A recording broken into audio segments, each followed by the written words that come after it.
armados se disputan carreteras. Oscar, gracias por apoyarnos. Hola Cintia, hola Daniel, mucho gusto en saludarlos de vuelta, gracias por la invitación. Pues ha estado muy feo el panorama, ¿no? Sí, muy duro sobre todo porque hemos visto cómo la violencia ha crecido focalizada y yo creo que una forma de explicar por qué ha crecido este nivel de homicidios, de desapariciones, de secuestros, extorsiones, estos delitos patrimoniales de alto impacto, pues una forma de explicarlo tiene que ver con la ubicación geográfica de las ciudades donde ocurre este fenómeno. De repente podemos pensar que ciudades relativamente pequeñas comparadas con otras ciudades industrializadas como Monterrey, Ciudad de México, Guadalajara, estas ciudades pequeñas podrían no ser muy atractivas para el crimen organizado. Pienso, por ejemplo, en el tema de Caborca, que en los últimos días ha estado muy dura la situación, y la gente podría pensar, bueno, ¿qué tiene Caborca? ¿Por qué el crimen organizado está tan metida, invierte tantos recursos en tratar de controlar esa región? Y una forma de explicarlo, Cintia y Daniel, tiene que ver con las carreteras. Es decir, los caminos que llevan hacia puertos marítimos, hacia fronteras, hacia ciudades donde son bastiones los grupos criminales, y justo esta investigación de la que ustedes muy amablemente citan, que fue publicada en MX, intenta abonar a esa respuesta. En muchas ocasiones tiene que ver con estas ciudades relativamente pequeñas, insisto, pero que tienen carreteras que las conectan hacia mercados ilegales muy importantes, principalmente tres de ellos que son los más lucrativos en el mundo: el de drogas, el de armas y el de tráfico de migrantes indocumentados. Sí, y es que en el caso de Caborca, pues está a escasos 100 kilómetros de la línea internacional. Caborca es uno de los municipios más grandes del país, fíjate, en extensión territorial, y abarca desde la costa del Mar de Cortés prácticamente hacia la frontera con Estados Unidos, pero como bien dice, también conecta por carreteras con puertos como Puerto Peñasco, como propio Punta Chueca, donde es una región indígena, pero donde no entra la ley, pues, ¿no?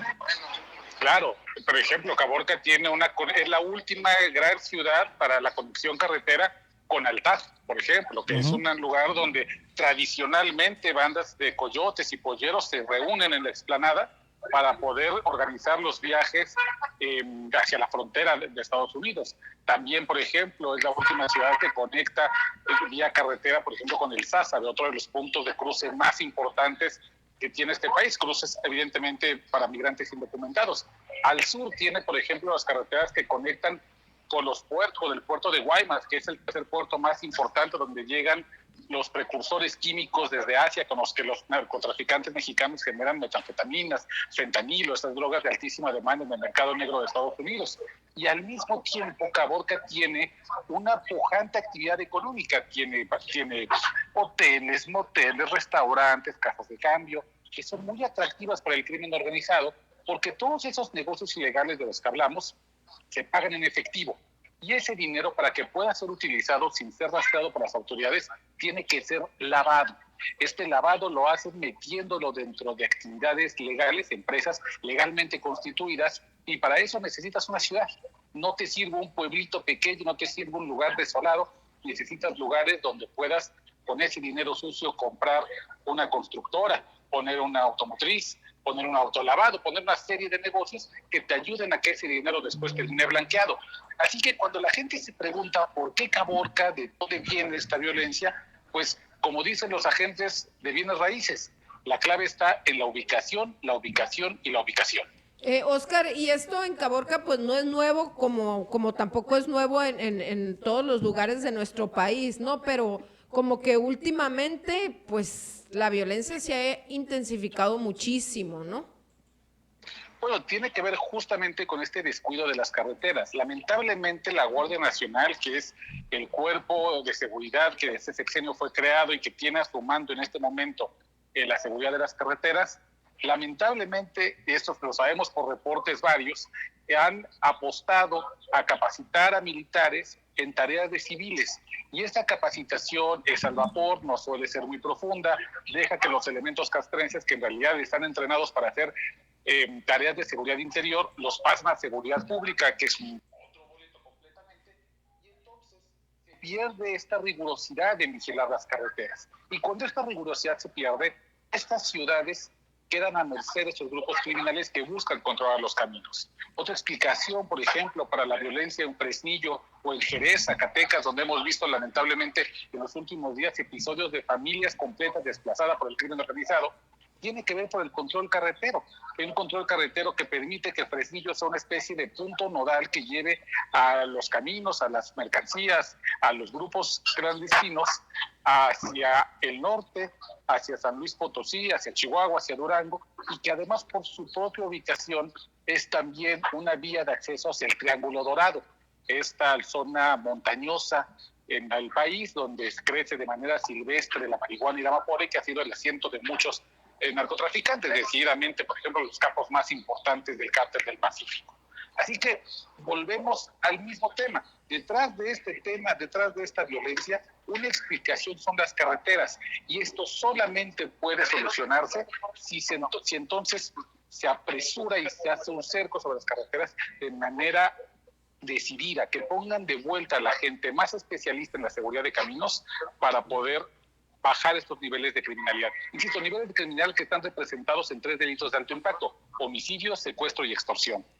Fíjate, Oscar, que en un chacaleo ahí, en una entrevista de banqueta ahí con un mando también de la 4ª Zona Militar, que es una región, de las regiones más grandes de aquí del país, de aquí de Sonora, perdón, que abarca la mayoría de los municipios, nos explicaba también que en la carretera entre Caborca y Pitiquito, o entre Caborca y Puerto Peñasco, principalmente ahí en la zona de la Y, lo utilizaban mucho para descender aeronaves.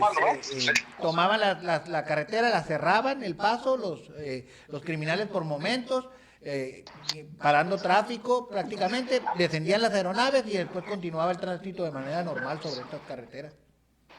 Claro, esa es una gran muestra, por ejemplo, del poderío de los grupos criminales.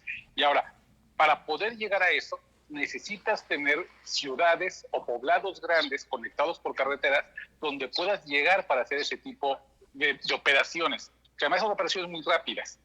Podría parecer que es muy complicado traer una avioneta a una carretera, pero son operaciones que se hacen en minutos y para los cuales se necesita el control de estos caminos.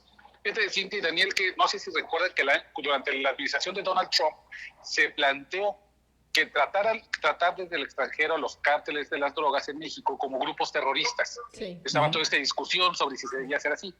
Y algo que yo repetí en esta ocasión, cuando me llamaban para pedirme mi opinión y el análisis, hay una diferencia básica entre los grupos terroristas y los grupos de narcotráfico prácticamente en todo el mundo.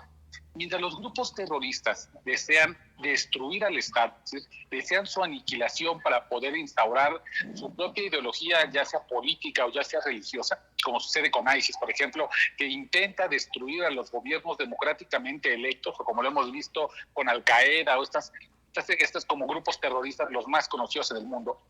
Los grupos del narcotráfico no aspiran a eso. Nunca vamos a ver un cártel que intente tomar, digamos, el control de una institución democrática de manera abierta. ¿Por qué? Porque mientras los grupos terroristas buscan destruir al Estado, los cárteles de la droga buscan aprovecharse del Estado. A los grupos del crimen organizado les interesa que haya carreteras en buen estado, justamente para que puedan pasar sus mercancías. Les interesa que haya aeropuertos funcionales para que puedan traer droga vías aéreas. Necesita que hayan puertos marítimos como Lázaro Cárdenas, como Guaymas, como Manzanillo, que funcionen a la perfección, porque a partir de esa perfección es que les llegan todos los precursores de las drogas químicas. Y entonces esa es otra explicación de por qué los cárteles ocupan las carreteras. Las necesitan en buen estado. A veces, en muchos casos, procuran que los caminos estén bien pavimentados, estén bien iluminados, no tengan baches para que puedan correr por esos caminos y llevar entonces todos los tráficos ilegales que ellos manejan. Esta comparación es muy importante. Y en ocasiones son ellos quienes se encargan de eso, ¿no? Ante la falta o que la autoridad no hace nada al respecto. Sabemos que hay caminos que pues o carreteras que ellos echaron la mano o ayudaron o hicieron algo para poder... Claro, y podríamos caer en este engaño de que lo hacen por la gente, lo hacen porque están apoyando a la comunidad. Lo hacen para ellos, ¿no? Y claro, lo hacen para ellos, lo hacen para que sus mercancías, drogas, armas, maderas preciosas, minerales, plantas endémicas, todo de lo que ellos sacan dinero a través de sus mercados ilegales, puedan llegar rápido a sus destinos y puedan cobrar millones de dólares manchados de sangre de la gente inocente de este país. Por eso no hay que perder de vista la importancia de las carreteras, porque así como muchos periodistas hacemos geopolítica internacional, también hay que hacer geopolítica nacional con el tema de los carreteras. Oye, y en esa geopolítica, por ejemplo, si desde el sector público o desde los gobiernos estatales y federales se impulsa la modernización de puertos marítimos, de puertos internacionales, se impulsa también pues, la construcción de carreteras entre Chihuahua y Sonora, aunque sabemos que esto trae un beneficio para los civiles y para la gente de bien, pues al final de cuentas también beneficia a la gente de mal, ¿no? Claro, exactamente. Y entonces ahí radica la importancia de tener cuerpos de seguridad como la Guardia Nacional que no tengan a gente improvisada en la vigilancia de las carreteras, porque no podemos frenar el desarrollo nacional y los planes de infraestructura pensando, bueno, es que si abro una carretera voy a ayudar al tal cártel, voy a afectar a tal.